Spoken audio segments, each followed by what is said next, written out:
welcome to the unknown. Before I start the new story tonight, again, I had a few of my friends sending me questions that I would like to take a minute to answer as much as I can. I lived in Iran for about 15 years, never been back, and I have lived here in the United States for about 13 years, and someone asked me, how do I like it here? I actually love it here. And the main reason I do love it here is the freedom I have. And no, I'm not referring to the freedom of, wearing what I like and not covering my hair. No, I'm referring to the freedom of being who I am and doing what I like to do. I do not have any close family members left in Iran. No, I don't. But I do have few really close friends over there who are suffering really, really bad at the moment, which we will get to them later, hopefully. Now back to what I'm about to talk about tonight.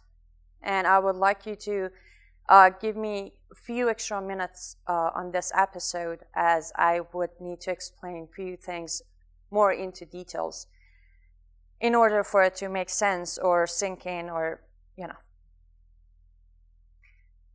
If you watched the last episode, I mentioned the main and biggest reason I decided to leave and get out of that country was because I realized I wasn't being counted as a whole person. To be more specific, I am counted as a half person in Iran. How did I realize that? Well, I was told by a few people here and there, a few family members.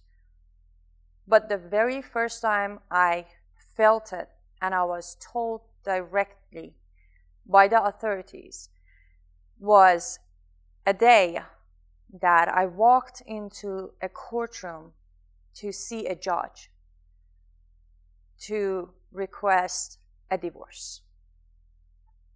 Yes. I was married, as they said. In reality, I was traded, or a lovely friend of mine called it, I was sold to a marriage. To a person who wasn't the best person, I would call it. And the main thing I suffered from was the beating daily, every day. And to my knowledge, I could walk into the court and tell the judge with my dislocated shoulder and bruises that I like to get a divorce so I could be safe. I walked in there, I waited, I did my paperwork, and finally a judge called me in. I went in there. He asked, "What's your reason to be here?" My answer was, "I am here to request for a divorce." You may not all know that, but back in Iran, a woman can't get a divorce. The right to a divorce belongs to the man. There are very, very few reasons that a woman could possibly get a divorce. So I figured mine could possibly be one of them because I was in danger and he was suffering mentally and he could end up killing me. Anyhow, the judge asked what was the problem with my marriage. My first answer was that this is not my marriage. I didn't choose him. I didn't ask for this, and I didn't agree to it. Right away, the answer was, "Excuse me. You need to shut up and stop your excuses. This is a marriage. By law of Islamic Republic of Iran, you are a married woman. Okay, I guess. Now the reason you want a divorce, what is that? And I showed him my shoulder. I just did this. And I said, this is my reason. And he said, well, did he beat you? Yes, he did. And here's what I get. Well, maybe if you would obey him, he wouldn't have to beat you. Okay, I don't do anything wrong, Your Honor.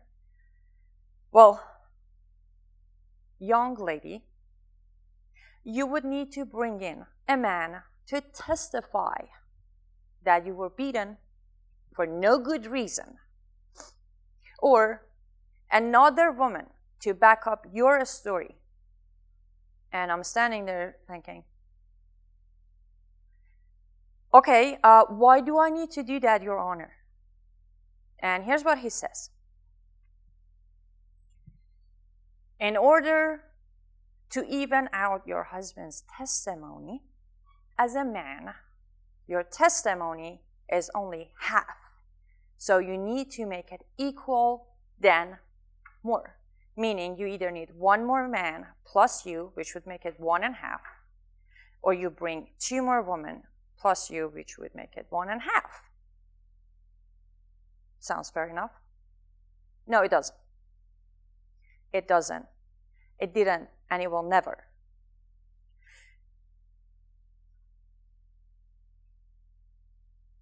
And that is the day I realized I am not going to survive here. I have no rights. I have no one to help me out. And no law or rule is going to protect me.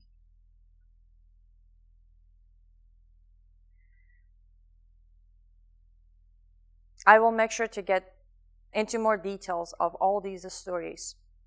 The main point I wanted to tell you today was, until this moment, there are still girls and women back in Iran who are suffering what I did. And guess what? Some of them don't survive. They end up killing themselves, or their so-called husband beat them until the day they are dead, and nobody's doing anything about it. So please, do something. Educate yourself.